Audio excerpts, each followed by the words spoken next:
Tries one.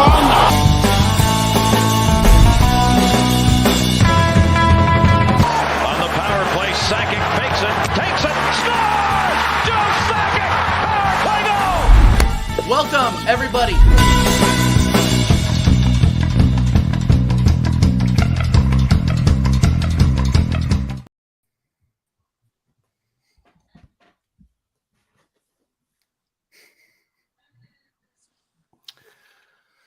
Connor, I just hit 100 subscribers.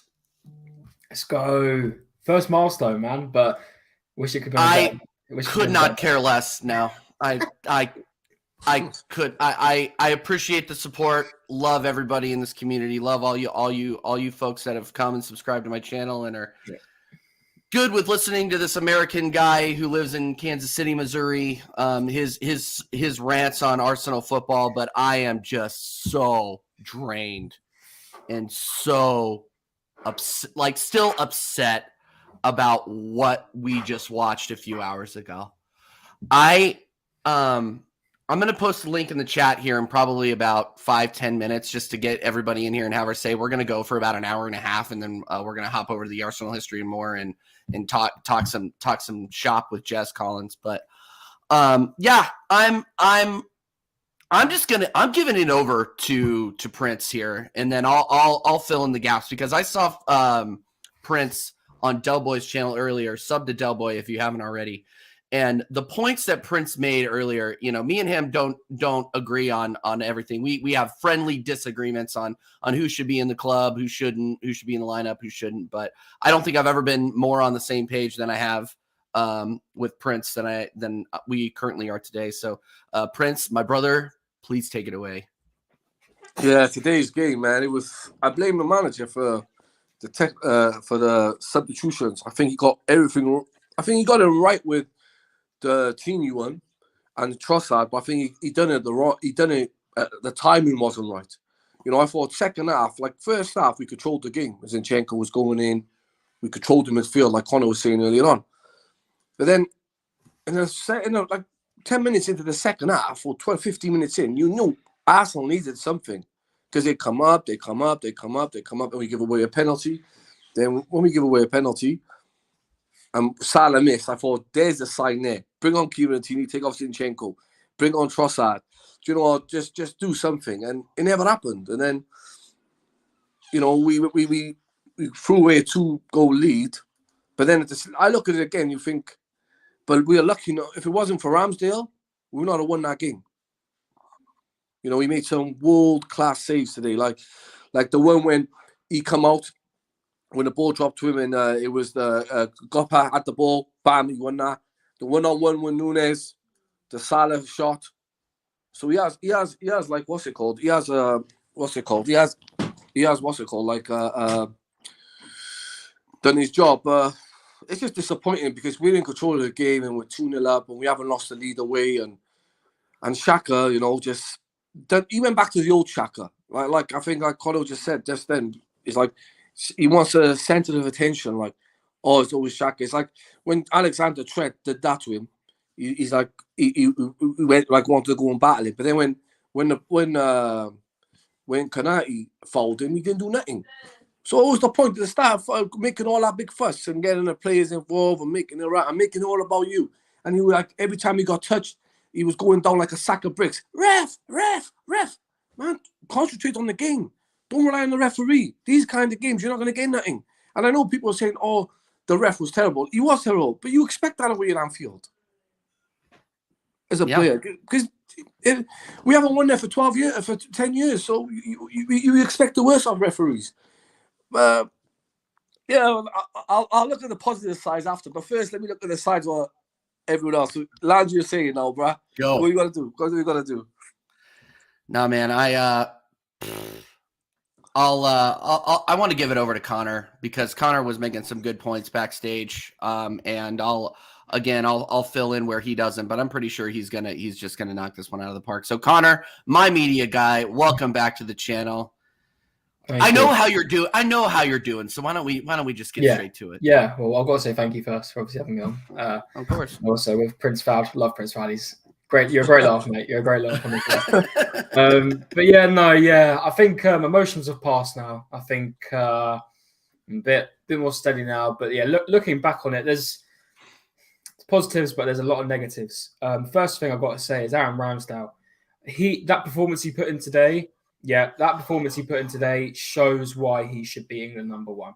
And I can't lie, Pickford did put in a good performance against Manchester United, but I'm sorry, this guy is the running for this next England number one. He's got to be. I'm sorry. I know there's the option of Nick Pope, but maybe we're biased because we're Arsenal fans. But those saves he made, it could have been 5-2. It could have been 4-2. You know, he made some crucial saves, and I had to point that out first. And I've got to point out as well, obviously, it's coming around the time of when the Hillsborough accident did happen with Liverpool, and I just want to say we're all thinking of the families and the people that did pass away that day. That was a massive thing that obviously happened at the start of the game. I forgot to point that out on Del Boy stream, so that's obviously a massive thing to remember as well. I did love at the beginning of the game where they had the things up for the 97. Incredible tribute. It was fantastic, and I saw obviously Mikel had the badge on, obviously out of respect, but also because he did actually play for Everton for quite some time as well. So just wanted to put that in there because obviously it is a really important time, especially for Liverpool. But yeah, going back to the game,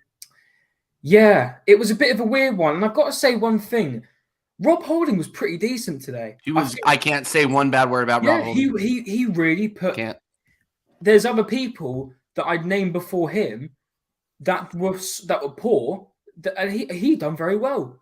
And I think we really did write him off. And don't get me wrong, I'm not saying he's world class or anything, but he really showed today why, in my opinion, I still would sell him eventually. He's not what I want as a backup. I'd love someone like Lewis Dunk from Brighton. I think he's pretty solid. He got a goal the other day. But yeah, he put in a very solid shift, and I've got to give it to him. He done very well. And I didn't think he'd do that great, but he defended well. He knew when to put it outside of play if he wanted to go for a throw-in. He didn't make any rash mistakes. He was pretty calm. There were some moments, obviously the penalty incident, which is up for debate. Was it a penalty? Yes, but it was extremely soft, in my opinion. But at the end of the day, it was given. Jota knew what he was going to do. He knew he was going to go in and try and make it seem like it was a penalty. And obviously, thank God to Salah missing it, which, yeah, it is what it is. But to quickly reiterate, I'm going to try and keep it short and sweet here. If we went into that first half 2-0, I think we'd have won the game. If Xhaka didn't have that incident, the fans wouldn't have been riled up. I think we would have won the game. It's these little things, It's these little things. And other things I've got to point out, I pointed out on Dell's stream, or with Manny, sorry. Arteta's substitutions. Oh my God. I thought the other day we had a conversation about, was it Palace, I think? We were like, oh my God. I think even Jez said it if he is here. We were like, he's got a plan B. Like, he's actually got a plan B. He brought on a defender. And I'm thinking, what? So you're really gonna go to here and not take it by the scruff of the neck, because this Liverpool team really was here to take by the scruff of the neck and really get 3 points. And we showed that in the first half, or by the first 35, 40 minutes. And it took him to the 80th minute. And Liverpool already brought on 3 subs. Klopp made the substitution of Firmino for Fabinho, making it clear, I want 3 points today. I'm not taking any excuses, And it's just, I don't know what it was. Maybe he thought the team's playing well, they'll get something. We had Trost on the bench. We even had Smith Rowe on the bench, who I thought could have even created something. In my opinion, I'd have put Smith Rowe on for Odegaard, because I'm sorry, Odegaard was pretty much nowhere today. He pressed a bit, but apart from that, practically wasn't there. And it's such a shame, because this is a game where I really thought Odegaard would turn up. And we've got to obviously talk about, unfortunately, that Zinchenko error. Oh my God, schoolboy, absolutely schoolboy. And I know he wants to play in midfield. We all know that for certain. He doesn't want to be a left back. He wants to be a midfielder. I've got an idea. How about take Xhaka out, put Zinchenko in, and put Tierney at left back? It's not rocket science, is it, Mikel?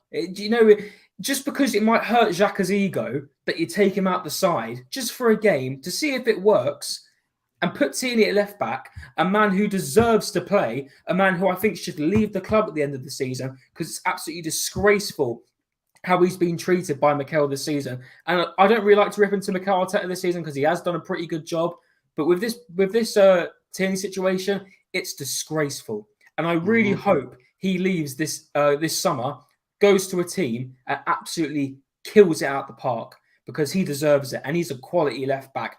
And I'll tell you something. When he came on in that 80th, 85th minute, I felt more safer with us getting that point than Zinchenko there. And that's not me taking away from me hating Zinchenko. I hate Zinchenko as a defender. As an attacker, oh my God, he's fantastic. His passing today was excellent. He was getting forward. I'd have put Zinchenko where Odegaard was and then taken Odegaard off for Tierney and whacked him at left back. He's world class in the middle, bro. He is. And the way Trent just walked past him, and I thought, it's Trent. What's going on here? And it was just so annoying. And as soon as that Xhaka incident happened, the whole Anfield was erupted. It was silent before that. It was absolutely silent. All you could hear was the Arsenal fans singing. And Gabriel, with a fantastic header, I must say, unfortunately was saved by Alisson. Alisson didn't have a great game today. He did make a few crucial saves. I thought Van Dijk, by the way, was absolutely abysmal. I was calling him Virgil van Turnstile. I've got to say one thing. Also, Virgil, mate, cheers for the assist, by the way, for that Martinelli goal. But I'm sorry. Van Dijk and Robertson, by God, they were dirty today. Kept pulling the shirts. I'm just thinking, and this ref as well, bit suspect. I won't lie to you at the start. He started dishing out a lot of yellow cards at the end. I don't normally like to have a go at refs, but especially at the end of the game, towards the end of the second half, he was dishing out yellow cards left, right, and centre. And I thought in my head, you weren't doing that in the first half when you should have, and you're doing it now to try to please everyone else. He didn't have a great game today. That whole Robertson stuff, I don't care about that. That's for Liverpool fans to debate about. But listen, to quickly wrap my points up here, substitutions were poor. First half, we were excellent. I'm not going to tell that way. That was the Arsenal of this season that was playing, and that was the Liverpool of this season that was playing at the start. Substitutions were poor. I can't believe he brought on Kivior at Anfield. Nothing against Jakob Kivior. I think he could possibly become a great player. We don't know. He's only had 2 bloody games for us, 3 games. Wouldn't bring him on at Anfield. We've got more experience on that bench. We've got Jorginho, Premier League player, and a Champions League winner. And you bring on Kivior. All right, Mikel. Poor mistakes from him. Zinchenko, I know he was upset when he came off. I know he will take accountability. But by God, mate, you can't be making those mistakes. And Xhaka, it's such a shame. Because all of a sudden he becomes so good and all the fans love him. And excuse my language, he always finds a way to fuck it up. Always. He does. He always finds a way to mess it up.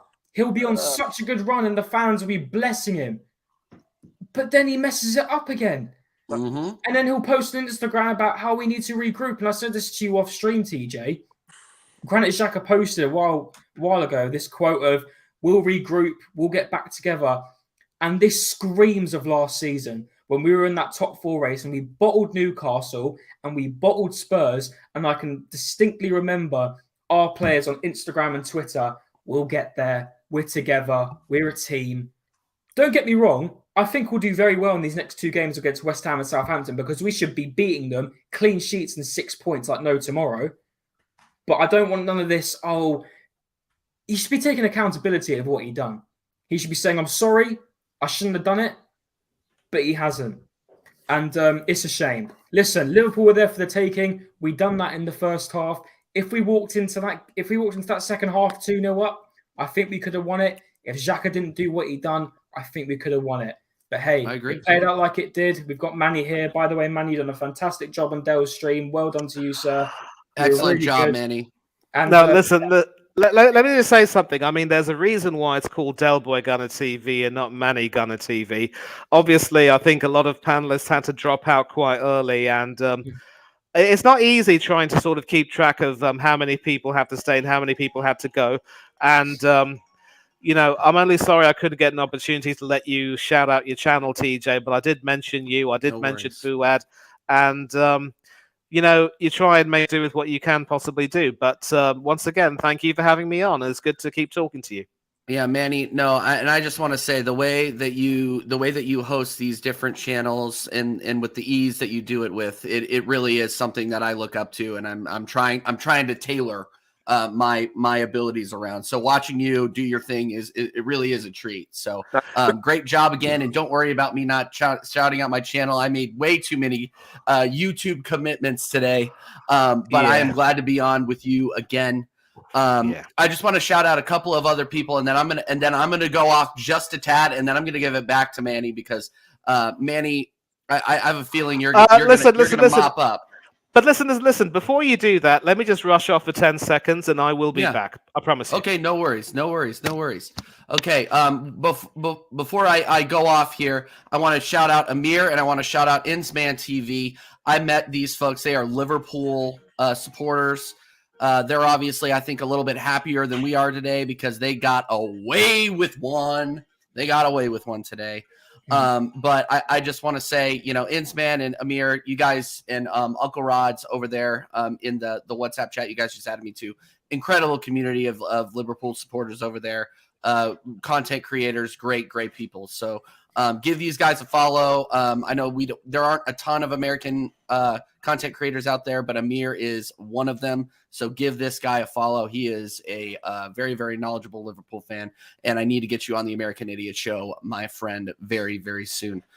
Feel free to call in here as well if you want to give a Liverpool perspective on that game. But I did post the link in the chat if anybody wants to come in. We're going to go for about an hour, and then I'm going to hop over to Arsenal History and More, talk to the legend Jez Collins about what just went on at Anfield. So my thoughts on that game.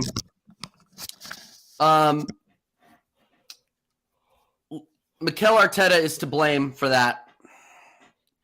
Completely mismanaged that game. Completely. I think we had it in the bag until, like you said, Connor, we had it in the bag until Xhaka lost his head. The same thing happened last year at Anfield during the league game that we lost 4-0. I don't remember if it was 4 or 5-0. Either way, it was a freaking beating. And we just rinsed and repeated what we did before. Only this time it was Granit Xhaka going off. And you know what? Here's the thing that I can't stand about Granit Xhaka is he will make you love him one week and then he'll make him hate you the next, or hate him the next.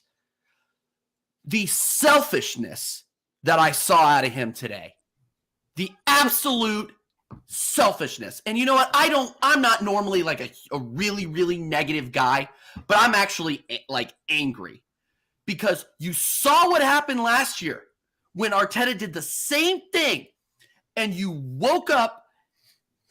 Anfield was a library. And then you draw a yellow card and you make Trent draw a yellow card. Trent was out of that game.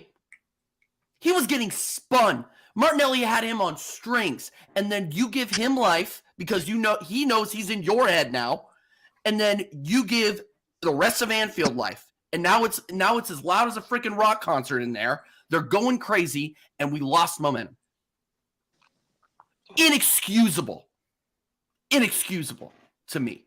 And a lot of people are saying, Anfield isn't as loud as you think it is. It looked pretty loud today. They got behind the players, and the players went in and did a job. Mm-hmm. So, you know what? I'm sorry. Granit Xhaka just went down a few rungs in my book. But going back to Arteta, terrible substitution decisions and terrible time to make them. You should have made them 20 minutes earlier. And like you said, I didn't even think about Emile Smith-Rowe. You brought it up. And I'm like, you know what? That's brilliant. Why didn't we think of that? Why didn't he think of that? Smith-Rowe he's a midfielder. That is his position. Now that you made that comment, it made me even more angry. So then you go on and you put in Kirior, who looked lost out there. He was a ball lost in tall grass. He didn't know what he was doing. He could have gotten a red, and then he got caught up I think he got caught up field 2 or 3 times that I counted. 1 on the goal. And if it wasn't for Aaron Ramsdale, it could have been 4 or 5-2 with the run in the last 10 minutes. Those substitutions were shambolic. And you put in Kieran Tierney in the last 5-10 minutes when he should have started that game to shut down Trent? Because that nutmeg was embarrassing. And you saw Zinchenko, you saw how much it affected Zinchenko. Okay, man, well, I hope you learned, because that was embarrassing, and you should be embarrassed. You should be embarrassed. And I feel for the kid. I really do, because I know he would live and die for this club on that pitch. He would. But at the same time, you got to look at yourself. You have to look at yourself. And so does Mikel Arteta after that. Because now we are in serious jeopardy of bottling this league. We had it in our hands, and we let it slip. And now we have to pray to whatever God you may want to pray to, that Man City drop points. And with the schedule that they have, we have to rely on them being tired from their other competitions that they're in. FA Cup, Champions League. Because the rest of their schedule is easy compared to what we have. We have Brighton. We have Newcastle away. We have Chelsea at home, which Chelsea are embarrassed now, and I will never underestimate Chelsea, even if they are on 39 points. So we're in trouble, boys. We're in trouble.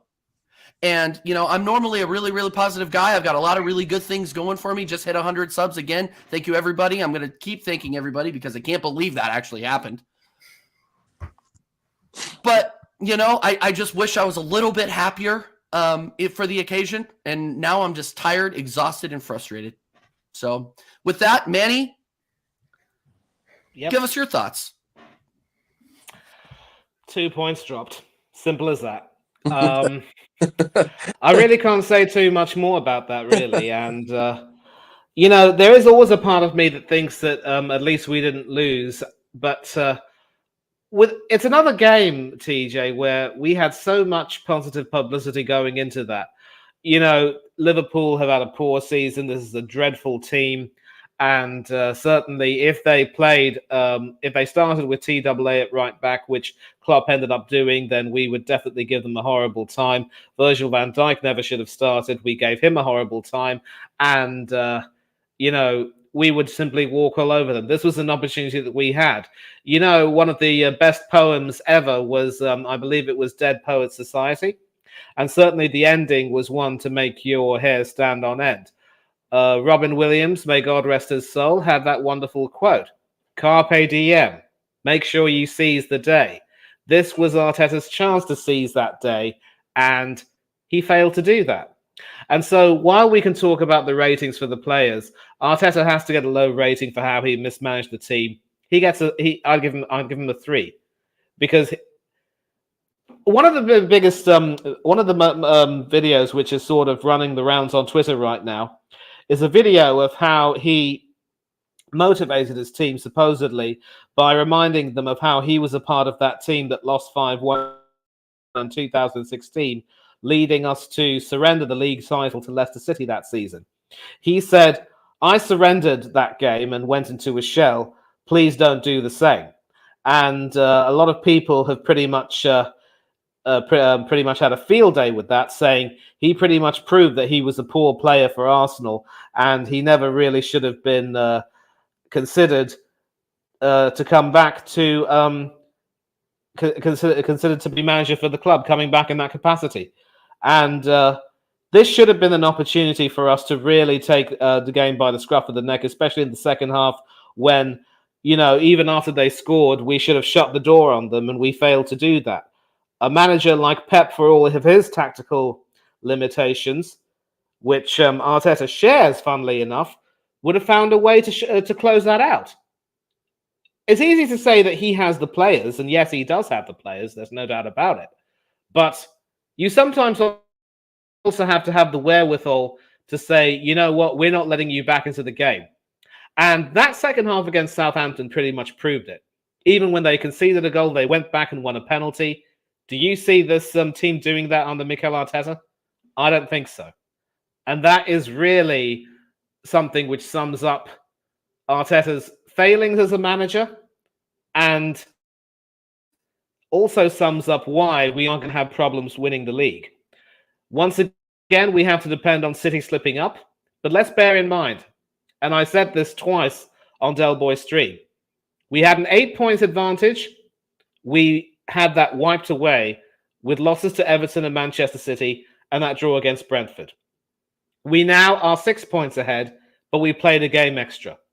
Are we going to let this advantage slip? If we were to bottle leads two leads, and then not win the title, this has to be something that will really be a black mark on Arteta's managerial career. I don't care what anyone thinks. And I think someone has, I don't know who said it in the chat. It must have been said on Del Boy's stream. And I think, Connor, you'll remember this one.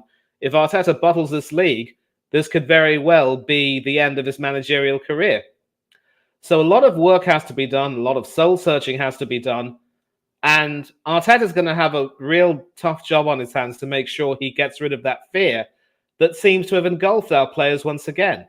Everyone talked about the lack of fear that we've had when it came to playing a lot of teams. But now when we come up against one of the supposedly bigger teams who had a bad season, but who always find a way to somehow raise their game against us, we've cowered.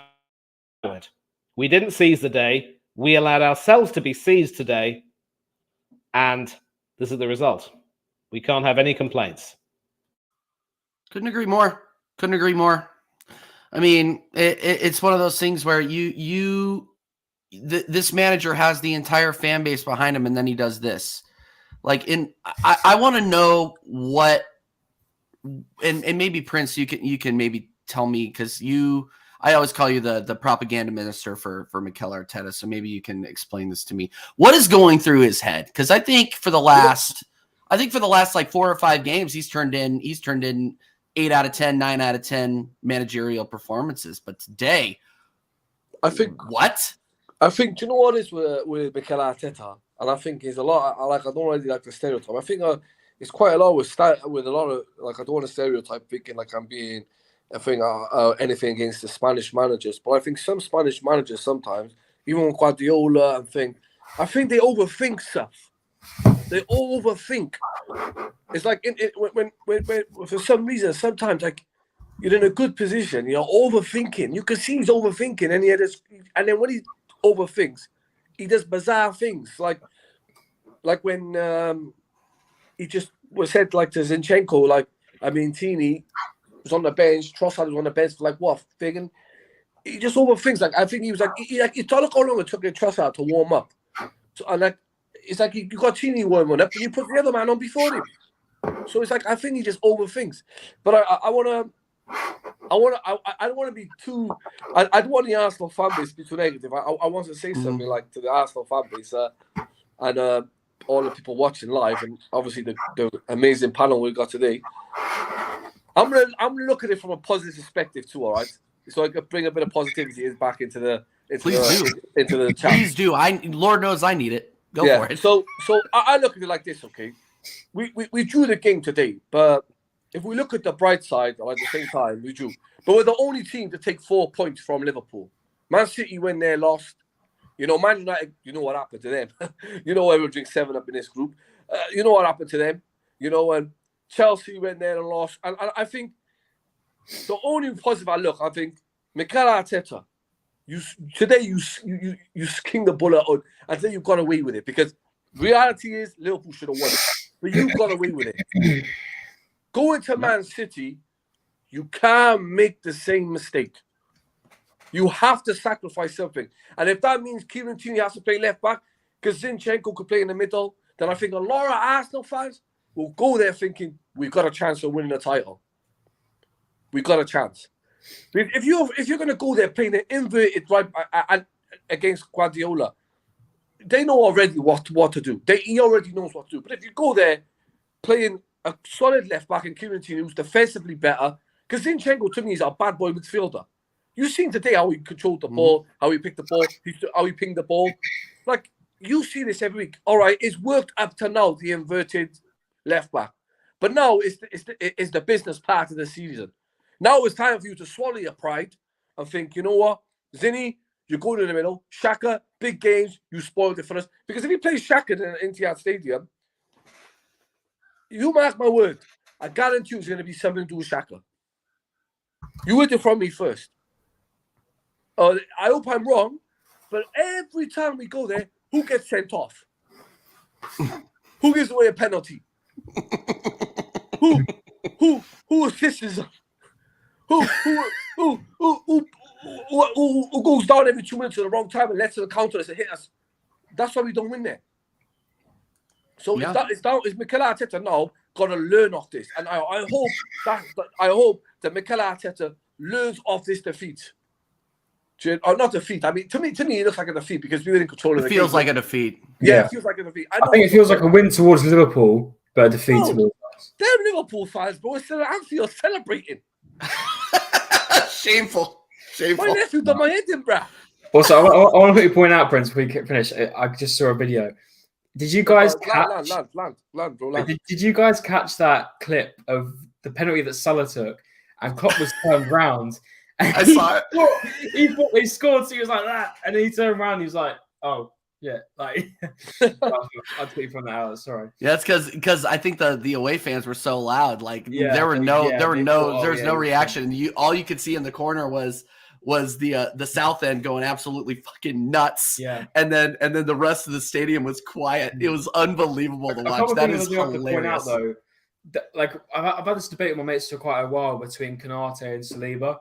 And I don't watch enough Liverpool to see, but I saw today he's quality. He's the future of Konate. Defense. Konate, He's unbelievable. He really stopped us from getting an attack. Every challenge he put in was clean. There was no remorse towards it. He was just clean tackles. I've got to say, Thiago back in that side makes that midfield 10 times better. Oh, he was just him back in that team, as well as also having Luis Diaz coming back as well. I think could really push up Liverpool in the table. But there's definitely a lot of work to be done there.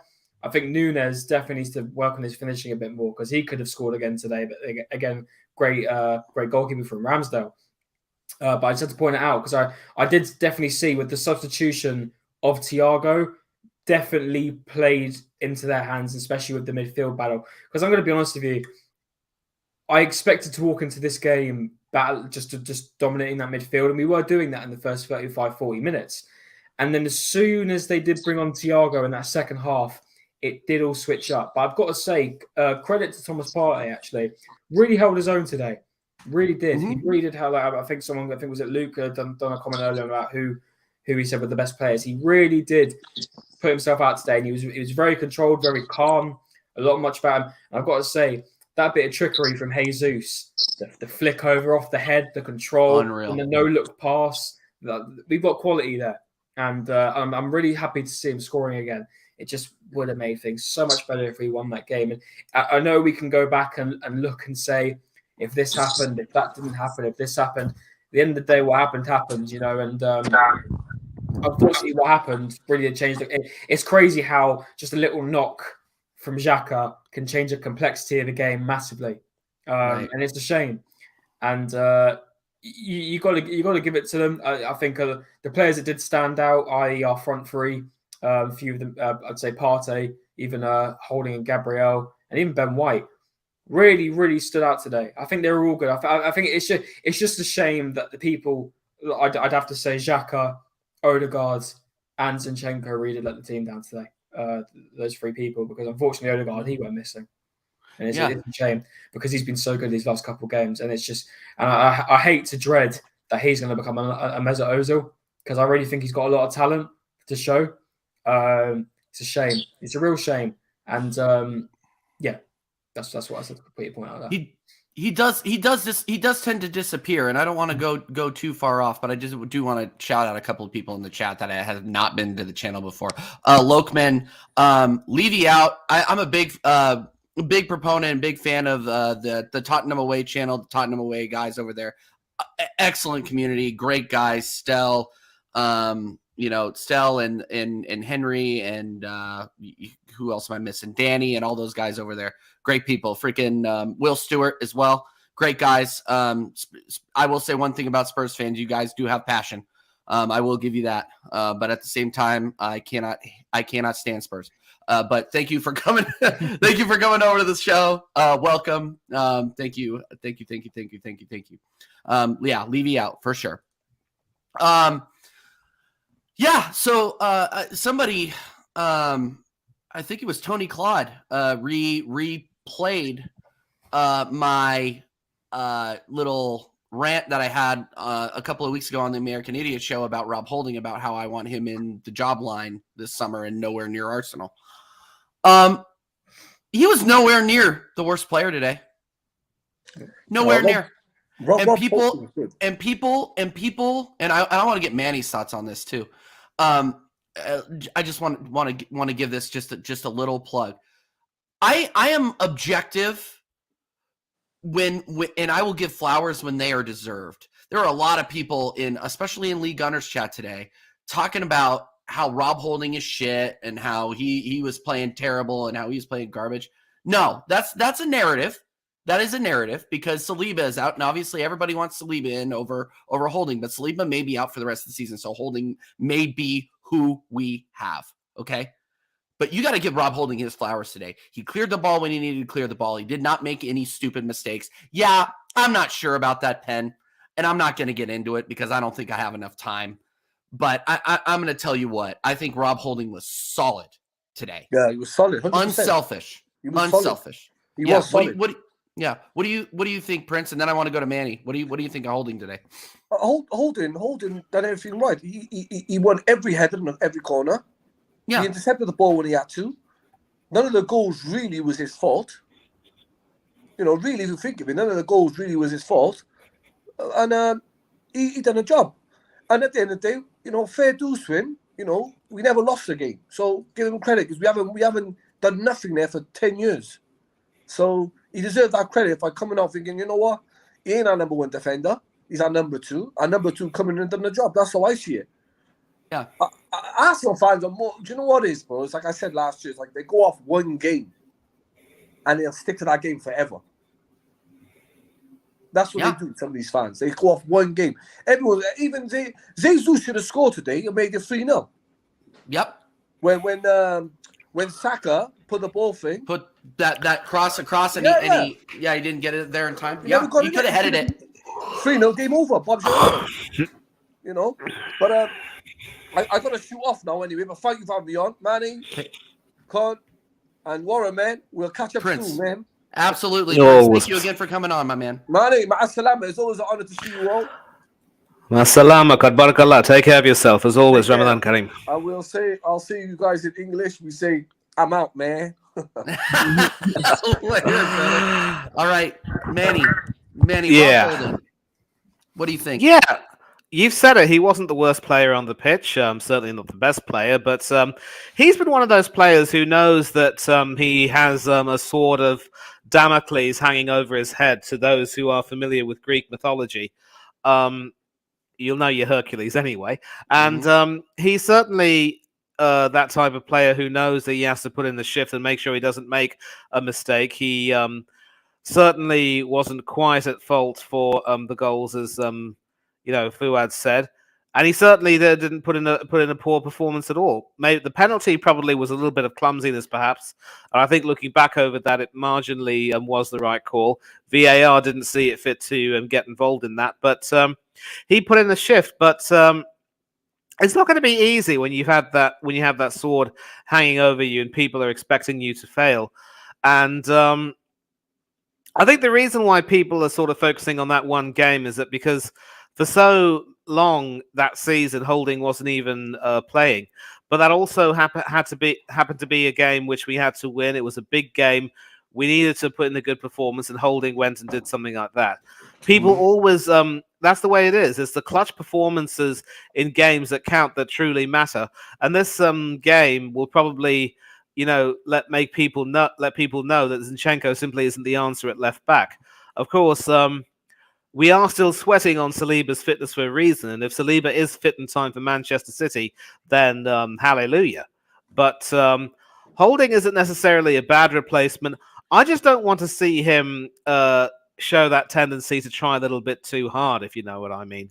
And if he's just able to, relax and play the way he is more than capable of playing, then he can certainly put in some really good performances and be an important player for us during this run-in. So he didn't necessarily have a bad performance today. I thought he did. He made a lot of clearances. Obviously, he conceded more than a few corners with those clearances. But you have to talk. Better to concede a corner than concede a goal, as far as anyone can agree. And he will also certainly gain a little bit more in terms of confidence the more he plays. And we don't have to play Manchester City for what it's worth for another 2 or 3 weeks. We've got West Ham and Southampton, and those should be, in theory, easy games. Although with West Ham, as dire as they've been, you still can't necessarily write them out unless we completely, boss their midfield as expected and so forth. So, yeah, Holding didn't have too bad a game, and I think he just needs to shake off the result and just prepare for next week's game. And if he can do that, then then everyone will forget about this. At least this game took place now and not so close to the end of the season as it did last season at Tottenham. Yeah.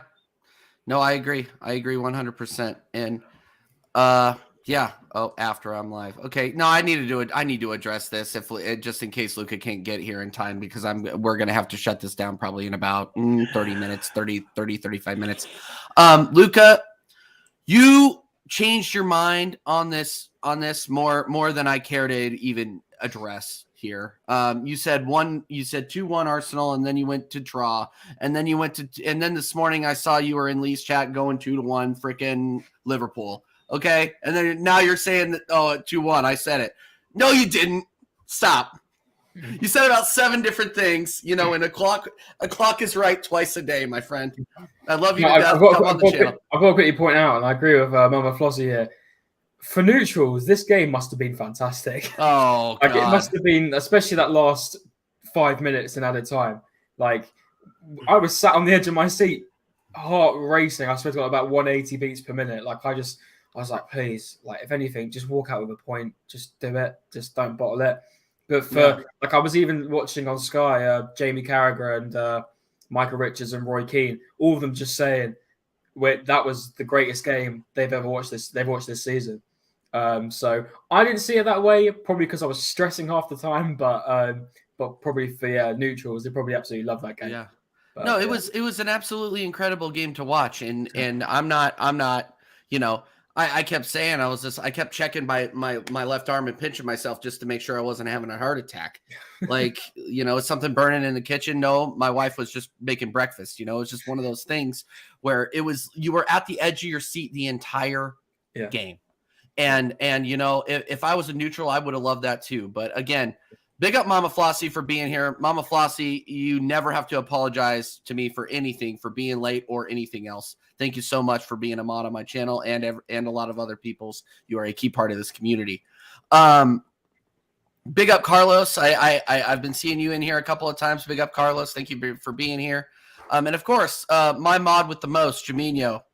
You are the man. He says, I was so effing pissed when Firmino scored. I broke the glass I was drinking from, slammed on my fist on the table. I was so pissed off about it. I let off a blue streak of cussing that will probably get the HOA called. I was fuming, and my wife literally was like, "Are you okay?" Do I look okay? Do I look okay? I expected that. Like, Firmino, you knew it was coming. Every time he plays us, man, he's so annoying. And thank God he is ending his contract this season. Like, Jesus, I can't be after him anymore. But then again, he's that guy who can come off the bench of Liverpool and get something, and he's proven it again today, So, listen, if Liverpool, like I said, if Liverpool played that second half for the rest of this season the way they did, they wouldn't be. It's weird. It's like, why can you play like that? But then in the first half, we're just nowhere. It's really strange. I don't know whether it's just because the crowd was getting them up, it was the occasion that got to them. Like, I don't know what it was, but yeah, it's an interesting one. Yeah. And it's such a shame because I really thought this could have been the day where we ended this streak of not winning at Anfield. And we never know. It could be next season now, where Liverpool could be back to their strongest. Maybe Jude Bellingham maybe coming to them in the summer. They might be upgrading. And now we're back to this run of maybe not even winning at Anfield again. Yeah, we beat them at home. But I don't want to have this stupid record of not being able to beat them. And I'm now worried that we're going to have a record at the Etihad. I can't remember the last time we actually won there. Yeah, I can't remember. Really, I can't. I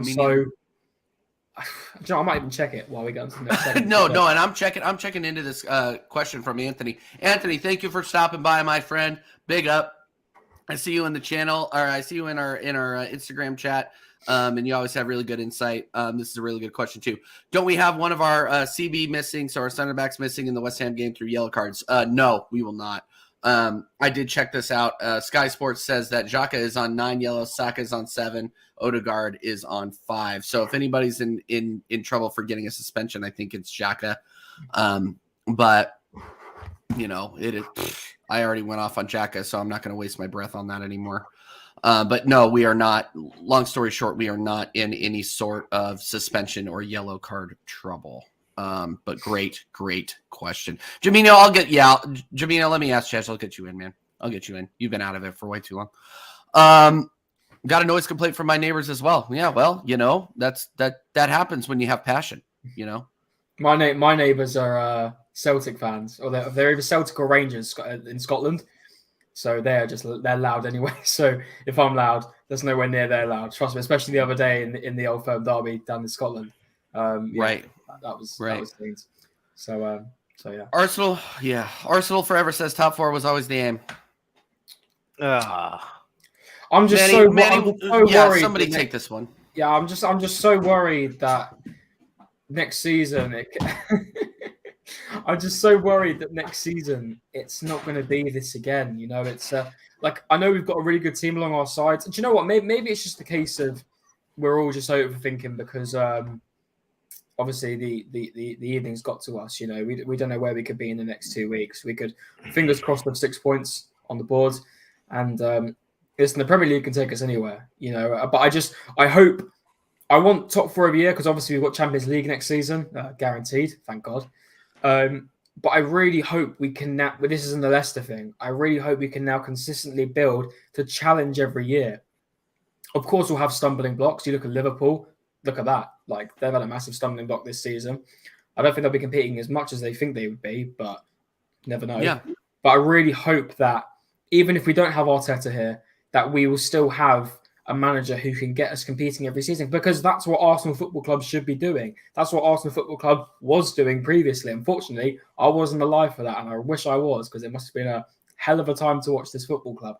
But I just hope to God that these players don't let us down again, man. Because it's just like Carabao Cup, let us down. It's all right. We've got the FA Cup and the Europa League. FA Cup, let us down. It's all right. We've got the Europa League and we're still challenging for the title. Europa League, let us down. Is it now going to be a case of it's happened again in the Premier League? And that's what I'm worried about. And that's what I feel like we've done today. And Kyle said earlier when Manny was doing Dell's stream, remember this game as the game that lost us the title. And I don't like to think ahead. I don't like to rush into conclusions. But that could be true, you know, and it's quite scary. And I hate to think the amount of abuse that we'll all get because we're done. Happy. We're done. We'll be finished. And I can't confidently say that we will do it again next season because we don't know, do we? And I don't think that it'd be different if we were maybe Man City fans because we know we've got the backing and the manager to do it. But, you know, it is what it is. And listen, I've said it multiple times. We just got to go into these next games game by game. As much as we're angry at the manager, as much as we're angry at some players, we've got to back them, you know, especially until the end of the season. It's now just a case of we've got to take it game by game. Each game we go into, we've got to back them. If we want this title, which we all do, like we do on the panel, like we do in the chat, if we want this title, we've got to back them every single game. As much as we're angry with Arteta, as much as I'm angry with Arteta with his decisions today, it's West Ham next Sunday. We go again, and we've got to do it. We've proven it this season. I think we'll get on to City when it's City. I'm not going to worry about them yet. Well, that'll be I've had too much on my heart today. About another couple of weeks, and then we'll see because we might be back here in the same position. But move on to West Ham. We take it game by game, and we see how we do. But I'm not as hopeful as I was before. Let's just say that. Well, I don't think anybody can truly be helpful. And Arsenal Forever, we knew you were joking, but here's the thing: is other people won't be. Yeah. That's what I get so frustrated about. Is now we have to freaking contend with that argument again, and I don't even want to entertain it. And people can come to me and say, TJ, you're lucky to even be seeing this because I know you're a relatively new Arsenal fan and we haven't seen top four since you really started paying attention. But levels change, people. Expectations change. I want to see the teams that I support win championships because that is the goal in the end, right? Yeah. So, Manny, will this season be a lost season if we don't win the title? Yes, it will be. Yeah. Because in addition to not being able to win, as I've said, we will have effectively bottled leads twice. We bottled an 8-point lead by losing to Everton and City and drawing at Brentford in the space of those 3 games. And if we bottle this lead when we were 8 points ahead, albeit with a game in hand, this is going to be another case of us doing that. Yeah, and it's really going to sort of ask some questions whether or not this team has the ability to really close things out. And this is also going to serve as a way for all of these top gooners to start eating some humble pie, because a lot of these top gooners want to have the penny in the bun, as we'd say back in the UK. It's another way of saying they want to have their cake and eat it as well. They expect us to be to take pride in the fact that we are currently top of the league with the youngest squad in the Premier League, playing some exceptionally beautiful football, which is the envy of many other teams. The problem is we try playing this football every single game. We get caught out and found out when it really matters when we play against bigger teams who know our strategy very well. We're the youngest squad in the Premier League by design because apparently... I don't know if you saw this film, The Fish Called Wanda, with John Cleese, Jamie Lee Curtis, and Michael Palin. Personally, I think that film was quite forgettable, but a lot of British film viewers consider that to be one of the greatest films of all time.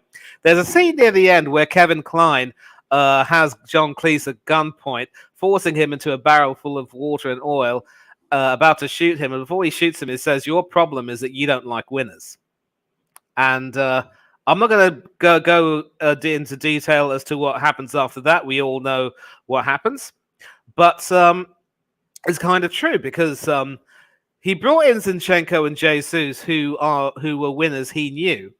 But he jettisoned winners that he knew that were in his team that won him the FA Cup, because apparently he didn't consider them to have supposedly the right attitude. And for a long time, I was critical of Ramsdale for having a pretty poor attitude, but he has improved in the last few games immeasurably, and I am prepared to give him his props. Yeah. I still rate him as a bit of an inferior goalkeeper to Emiliano Martinez for obvious reasons, but Ramsdale is younger and improving, and that's fine. But again, the real test of a team's ability to be considered great and a player's ability to be considered great is if they can actually win silverware and perform when it matters. And at the end of the day, it is the results that count, and nothing succeeds like success. And even this talk about how the fans have sort of started to come back and there's a unity around the Emirates, that's all because the team are winning. If the team start to lose again, as they have been, as they were doing during some of the darkest days of Wenger's last few years with us, the fans are also going to turn. There will be that toxicity. Nothing succeeds like success. You can't credit the manager every single time. So this season will definitely be a failure if we don't win the league, because again, as I said, we bottled the other 3 competitions that we were in.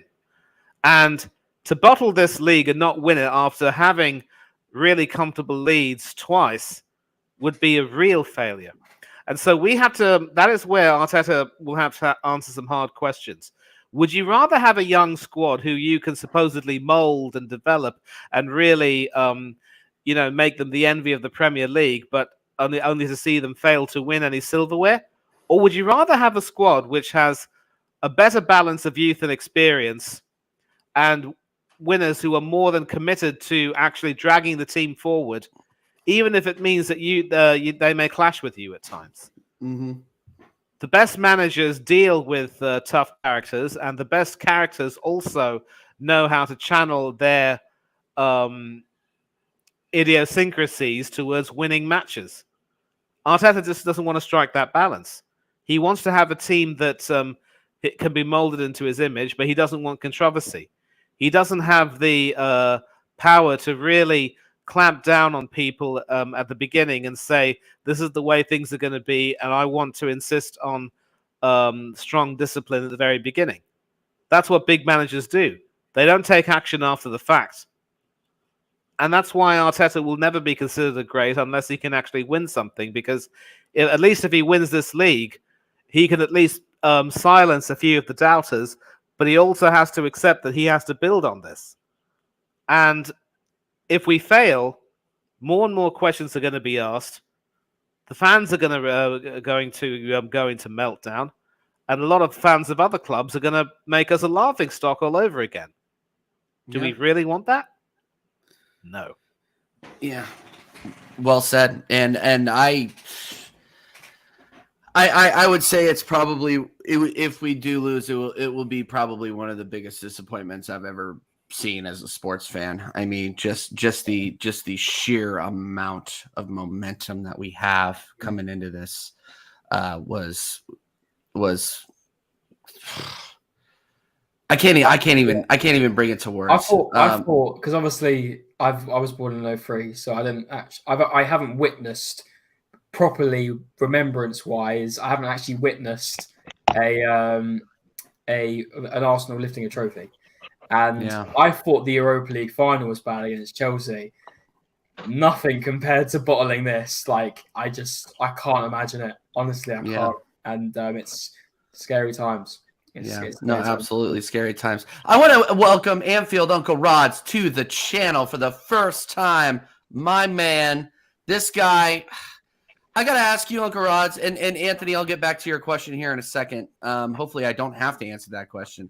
But Anthony, but Anfield Uncle Rods, I know we just met yesterday, but if you've watched any of this show, you'll know that I'm absolutely fuming.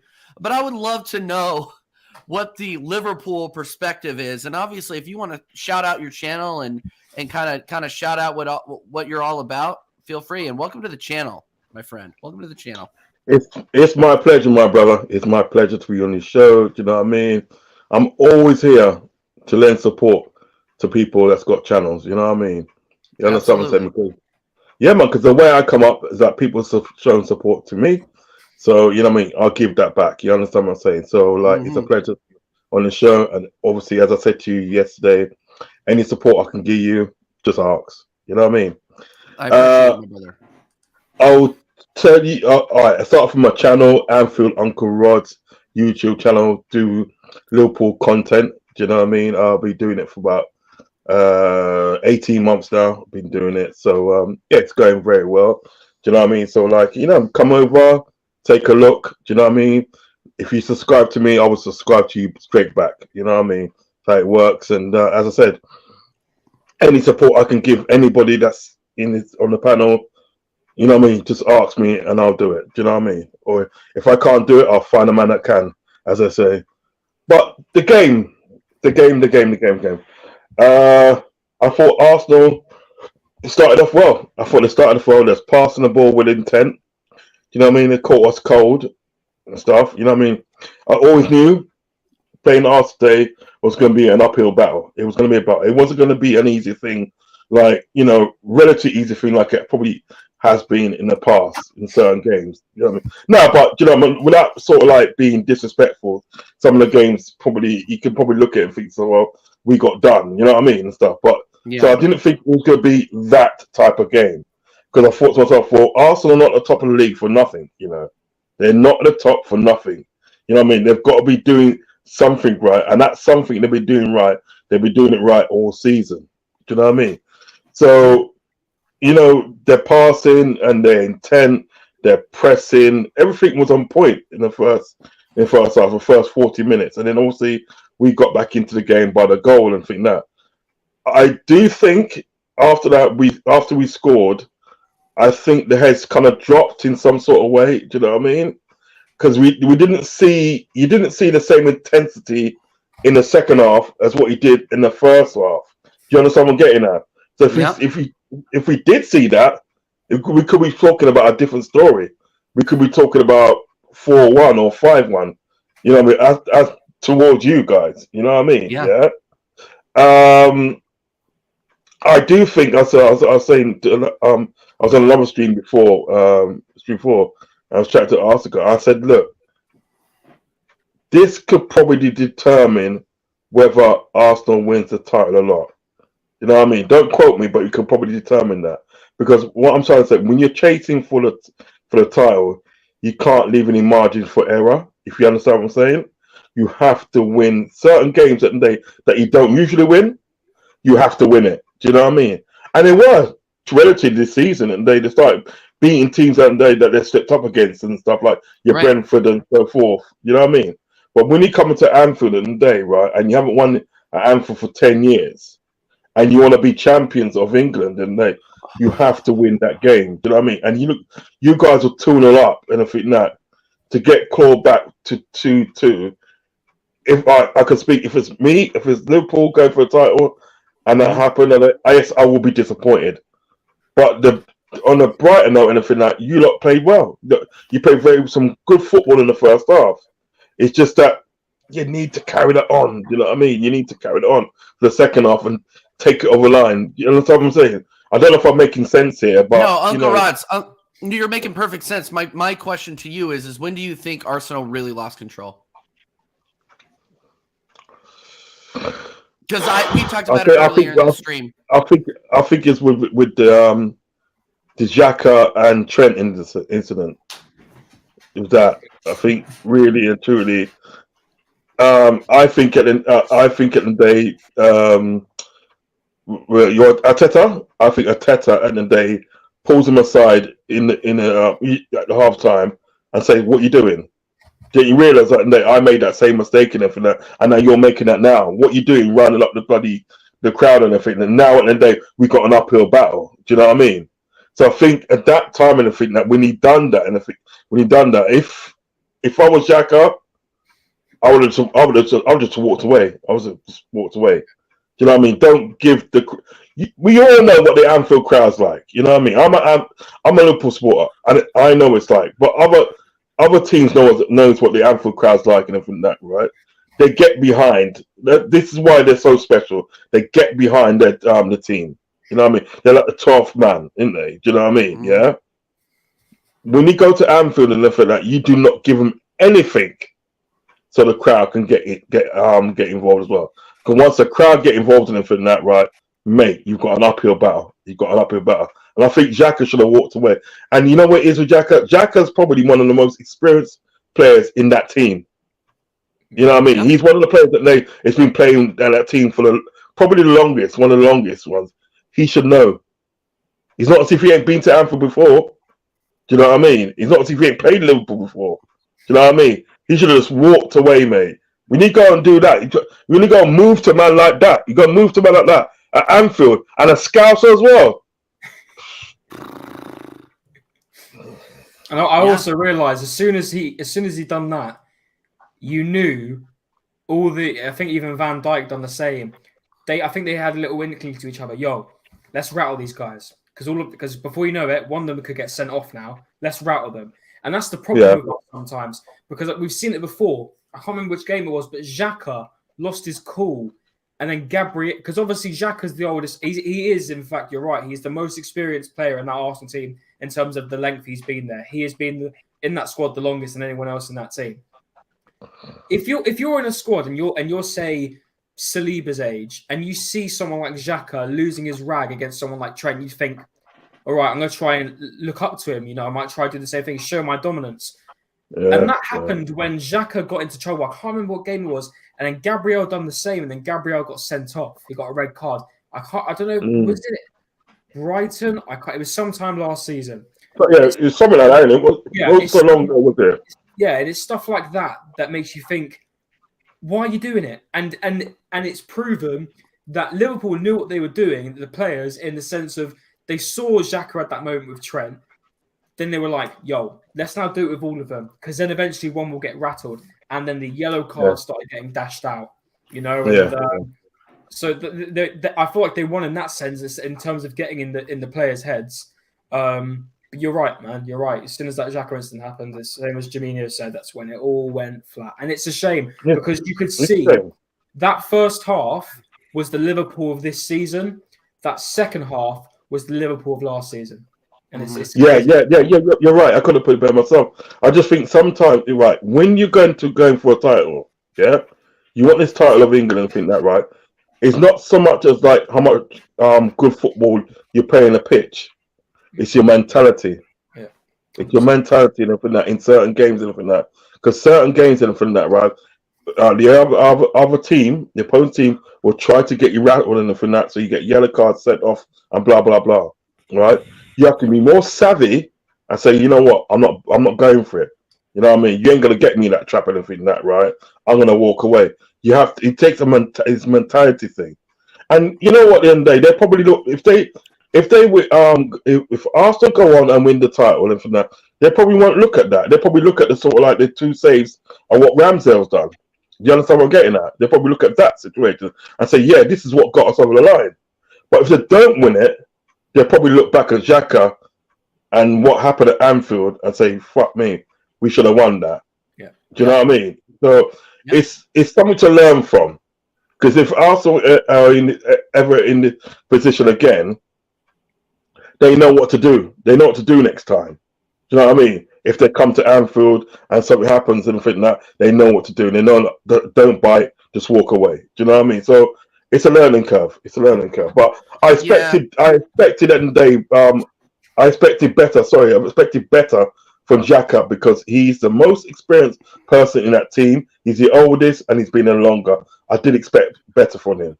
Right. I mean, and I already snapped on this earlier, but I think Granit Xhaka has, as much as everybody has gotten behind him, he's just extremely selfish. I like just the way that he conducted himself tonight. I think is inexcusable. And it is what it is. This is the Granit Xhaka. You live by Granit Xhaka and you die by Granit Xhaka. You know what I mean? So it's one of those things where you depend on his experience and you depend on him, and he would die for the team on the pitch, but at the same time, he's also out there for himself, and you see that with every single action he takes. I said it earlier, TJ. Like it's 1 week we'll love him, like he's scored in 3 consecutive games or 4. Yeah, playing his best football, we're all loving him, and then he's got to mess it up again. It's like it's in his nature. He's got to mess it. And I do think if we don't win this title this season, not just him, but it's time to say goodbye to him. I'm sorry, we can do better. It's time to say goodbye. It's been too long now because we like Anfield.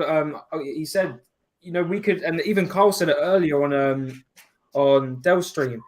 We may look back at this game in May at the end of the season and think, that's the game that lost us this title. And then we'll look back at it and think, what was the negatives here? And Granit Xhaka was the beginning of it. And that's not to put it all on Granit Xhaka. I'm not going to blame the whole season on Granit Xhaka, but it's a thing of where this isn't just a one-time case of it. Xhaka's done this multiple times. Burnley, grabbing Ashley Barnes' neck, stupidly. I think it was the game against Brighton, losing his rag. We'll never forget the Crystal Palace game, telling the fans to F off, Yeah. Things. And unfortunately, Xhaka can have the season that he's had, which in my opinion has been his best season at Arsenal, which doesn't really stand out a lot because he hasn't had many great times at Arsenal. But the one time he can really show himself as a leader, does something like that today and knocks it off. And if we don't end up winning anything this season, it is time to say goodbye to him because I'm done with that mentality. I'd rather have a leader like someone like Thomas Partey who doesn't lose his rag. He keeps his cool. He's so professional. Like today, I very incredible rarely see performance. Partey lose his cool. He's very stable. He would never get into a fight with anyone. It's very rare, So it's someone like that in midfield that we want, And by all means, Xhaka can score a couple of goals, get forward, make good passes. There's better players than Granit Xhaka out there. You know, Jude Bellingham's on the line. Thomas Partey's better than him. Oh, 100%. He's clear. Thomas Partey's better than him. Thomas Partey is one of the best. Thomas Partey, I think, is one of the best CDMs in the. That's a debate for another day. Because if there was a Man exactly. Fan, this would be all over. They'd be losing their minds. Do you know what it's about Thomas Partey and everything, which I feel sorry for him. Is that today is that sort of like he's got this kind of injury that he can't. He can only play like certain amount of games or something like that. Yeah. He does get injured, doesn't he? He can only play certain amount of games. You know what I mean? But he's a fantastic player. Yeah. He's a fantastic player.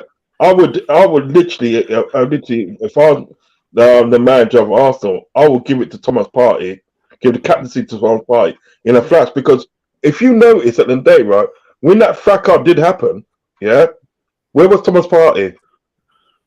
He's nowhere to be seen. Nowhere near it. Nowhere near it. He just kept himself away, stayed away. He wasn't dragging anybody away. He wasn't doing this. He just kept out of it. That's the sort of person you need for a captain. 100%. Yeah, 100%. All right, I want to bring up one more subject, and then I have to wrap this up. I got about 10 more minutes before I gotta go say hello to my wife before the next stream. Thank you, everybody, again, so much for your support today and every day. This has been great. I am on 101 subs now. Wicked. You know. Anthony Uncle Rods, that's because of you, by the way. I want to tell you, once you got me into that stream and you introduced me to that incredible community, it blew up. It absolutely blew up. So everybody's anything to help, my friend. Anything to help. Don't mention it. Anything to help. Because listen, at the day, we're all doing the same common goal. At the end of the day, right? We all love our clubs, and we all want to support our clubs, and we all want to talk about 100%. Our clubs and everything like that. So if I could provide a platform for people at the day to sort of like enhance yourself, get more richer, so be it. Absolutely, and I appreciate it. Big up, 100%. Jaminho, yes, I will be going on Jez's stream here in about 10 minutes. So I want to wrap this up. So I'm going to ask this question today, and I want to once, and then everybody just kind of go around and give your socials, and we're gonna sign off after this. But this was a big. I want to bring up something that was a big controversy, both in the Liverpool chats that I was in and the Arsenal chats that I was in today. I think both set of fans agreed that the officiating today was absolute shit. It was unbelievable, the display that we saw out there today. Connor, I'm going to actually, you know what, Manny, I haven't heard from you, so I'm going to start with you. And then if you wouldn't mind screaming out your socials before we sign off, please do. But yeah, I would love to get your take on what you thought about the officiating today. Yeah, Jaminho, TJ, one thing which you're going to hear from me is that I hardly ever, blame the referees for any kind of mistakes or whatever, because, I'm a believer that when it comes to football matches, you've got to control what you can control. And certainly Arteta's outburst at the supposed incompetence of the referees after the 1-1 draw against Brentford was exceptionally unprofessional, not to mention the choice of language that he used. And, it's very easy to have this sort of a persecution complex where, you think the world is against you and life ain't fair, the world owes you a living and all that jazz. But at the same time, you've got to also have the gumption to say, you know what? You try and push back against me, I push back even harder. And we make sure that next time the team goes out and does even better.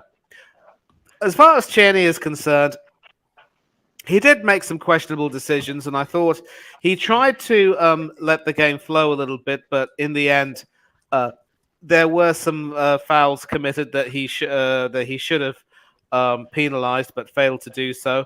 I thought certainly the way the officiating was operating, it didn't really find favour with many of the players, as shown by the Robertson incident, and maybe Uncle, you can shed a bit more light on that.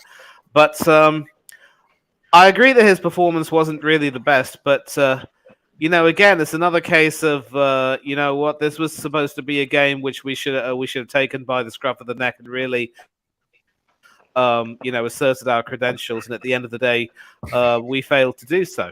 And we didn't really have too many offsides going against us, and sometimes you take the rough with the smooth. It wasn't the best refereeing performance, but I'm not about to sit here and say, you know what, we have a right to blame the referee. No, we don't. We're responsible for our own performances and our own results. Yeah. And Well you want said. me to shout out? Yeah, you want me to shout out? Please do. We're gonna head out here in a minute. Yeah, exactly. So, Instagram, you can catch me at MannyThungatherai1981, which is my full name and my year of birth. Twitter, it's Thungatherai1981, which is my surname and my year of birth. Big up to TJ. Wonderful to come on his channel again, and hope to do so again in the future. Big up to Connor as well. Big up to Fuad and also Uncle Reds. Wonderful to see him again. Always a pleasure to come on these podcasts and talk sports with really like-minded fans and have a lot more respectful conversation as opposed to taking part in some stupid banter. And it's all about being respectful to one another, regardless of the club that we support. So happy Easter to all of you who've celebrated. Big up to the chat. You're the ones who make this video what it is. Take care of yourselves. Be safe and be happy. Have a good upcoming week. Don't do anything that the four of us wouldn't do. And I'm out. All right. Anfield Uncle Rods, give us your final thoughts, my friend. Yeah, I just feel that in the referees that then they need to be held accountable. Because this season alone, I've seen some horrendous at the end of the day decisions being given by the ref and horrendous behavior. I mean, one of them today took the biscuit today because the referee blatantly elbowed Robertson in the face, blatantly elbowed him in the face, and on top of that, Robertson got the yellow card. Do you know what I mean? Robertson got the yellow card. Do you know what I mean? So that tells you all. That tells you all you want to know about the refereeing this season. You know what I mean?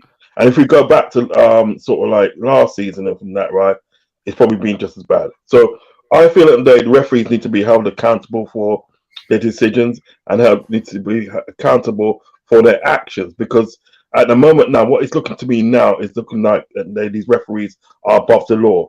The law doesn't apply to them, but it applies to us.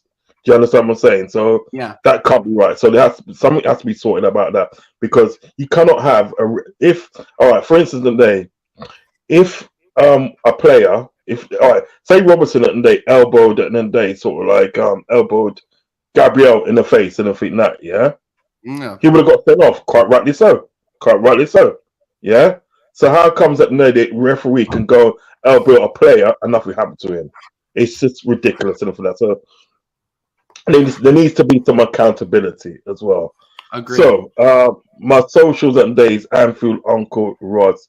You can find me on YouTube. Manny's a subscriber, TJ's a subscriber, and everything that. So my friend, I saw your name. What's your name? Connor. I think you just said you're a subscriber as well. Yeah, so I'll definitely subscribe for sure, definitely.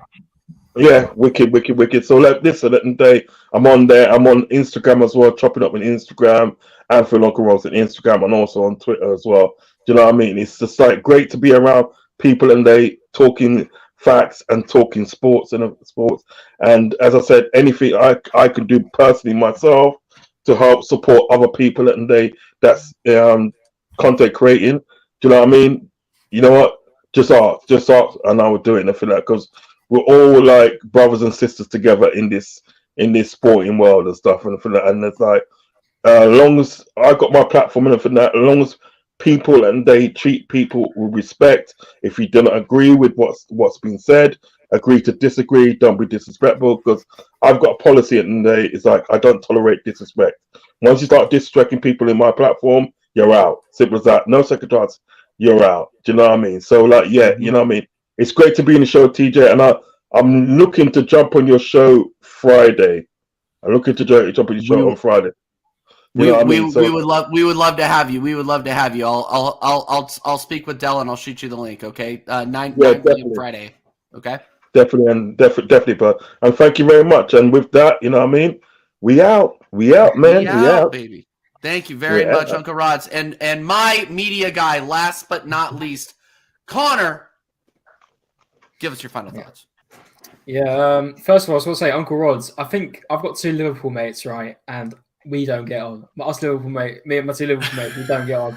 I think you're the first Liverpool guy I can actually speak to and have a decent conversation with about history or stuff coming in with it, or our players are better than yours. So respect to you, man. You seem like a really nice guy, and big up to you. Thank you. The officiating.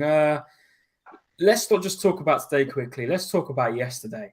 That Spurs game and that Brentford game was Brighton got absolutely robbed. Matoma got absolutely robbed, and that's nothing against Tottenham. Tottenham can do anything about it. That is down to the officiating, isn't it? Brighton should have won that game clear as day, and I think even Tottenham fans knew secretly that they got away with 3 points there because that was a robbery of new day. And even Brentford v Newcastle, that was all a bit strange as well. You know, this is a thing that really needs to be looked into, and the fact that now a linesman has gone ahead and done violent conduct on a player, I would not be surprised if that guy is out of a job tomorrow morning, because that's just not acceptable. And the reason, from what I believe, why he done that was on where he was officiating, where the linesman was out originally. I think Robertson was claiming for it was Liverpool's throw-in, and he didn't get it. And I think he was giving the linesman a bit of verbal. If you can't take a bit of verbal, just give it back to him. You don't have to actually violently touch him and actually strike at him. If you want to just give mouth to mouth, you do that. You critique him whatever you want. But don't be going ahead and doing that. I don't care if it's a Spurs player, if it's a Chelsea player, I don't care whoever it is. You don't do that. It's wrong. Unless the player does it to you, which he didn't, then you don't do that. And I'd be very surprised if he doesn't get let out of his job, because I think that's disgraceful. Like, if it's really coming to that, that's out of line. I do think this summer VAR really has to be looked into, because it's now coming to the point where we just think we were better off without it, because it's just taking the mick at this point. It is really just taking the mick, and it's making football games drag so much now. Honestly, it is making it so. And you think, because it's one guy, right? It's only one guy watching the game. It's a virtual assistant referee. That's what it stands for. And you think, you're looking at a screen here. How are you messing up so much? Is it the pressure? You can't. Do you need 10 people around you to see what's going on? Like, how can us as fans see it? And that's why people are now calling out for referees to be mic'd up and hear what's going on, because they do it in rugby here in the UK. Why can't they do it for football? Yes, I know they'll have the odd swearing now and then. I'm sorry, but unless we get answers as fans, because it's not like they're coming out after the Spurs game and explaining why they made that decision. They're not. They're just sort of brushing it over, right, onto the next game week, and they'll do it again. You know, so this is something that really needs to be looked at in the summer by the Premier League and by other teams and by the teams in the Premier League, because it's becoming a disgrace. And right, De Zerbi looked really pissed off yesterday, and I would be too, because he got robbed of 3 points there. It was disgraceful. And even today, it was quite funny seeing Paul Tierney. At the beginning, I was a bit weird. I was like, some players should be on cards here, both Arsenal and Liverpool. And I thought, there's something not right here. Something's not going on. And it's so funny how it's like referees do this when they haven't done something and they know the fans aren't agreeing with them in the stadium and they're not on their side. Later on in the game, they'll dish out these cards and fouls for the littlest things. It's insane. And it ruins the state of play as well. It ruins the rhythm, because especially in that first half, Arsenal and Liverpool were really going at it back and forth. It was a really good game. But then it started to go slow, and Paul just kept cutting it, and just thought, oh my God. And then, but that violent conduct against Robertson was unacceptable, and I wouldn't be surprised if Robertson actually takes out some action for that, because I would if I was him, because that's disgraceful. And I really hope that guy never officiates again for a football match. But that's my view on that, and I hope it changes very soon. But, we, as Arsenal fans, Manny's accidentally gone. As Arsenal fans, we move on to West Ham. And we take it game by game, people. Come on, we've got to back this manager to the end of the season. We then criticise him at the end of the season if he hasn't got what we want, and we criticise the players. But we got to back him game by game, people, and that's all we can do. And thank you very much, TJ, for having me on once again. I do editing and the graphics. I've done loads of work for Arsenal fans, as YouTube channels, designing their thumbnails, and I'm doing TJ's thumbnails and backdrops. Done work for Jez, Dell, tons of people. So feel free to hit me up on Instagram, cmo.editing, and I will be happy to work with anyone. And thank you very much again, TJ, for having me on. Thank you for coming on, and thank you for all the work you do for me and the community. All right, real quick, all I'm asking from the rest is consistency. That's all. Yeah, that's all I'm asking for. Yeah. And we didn't see it today, and we didn't see it in the Brentford or in the Spurs game either. So, okay, I'm gonna wrap up. I'm heading over to the Arsenal history and more review of the Arsenal-Liverpool game with Jez Collins, the legend. Thank you so much again, Anfield Uncle Rods, for coming on here. And Connor, my media guy. Manny, thank you again for coming on. Prince Fuad came on earlier. Go ahead and follow him on YouTube as well. Again, my next stream, I will be on Jez's stream next, and then I will be on the Arsenal History and More Wednesday podcast with his guest there. So we will come up. Oris, I want to get you on, man, but I'm wrapping up. Next time, my brother. But again, thank you. Tune in for the American Idiot podcast, 9 p.m. UK time on Friday, and I'm sure I'll be doing a West Ham preview sometime this week. So again, thank you very much, everybody. Appreciate it. Peace. Have a great weekend. See you later. Happy Easter. Bye-bye. Peace.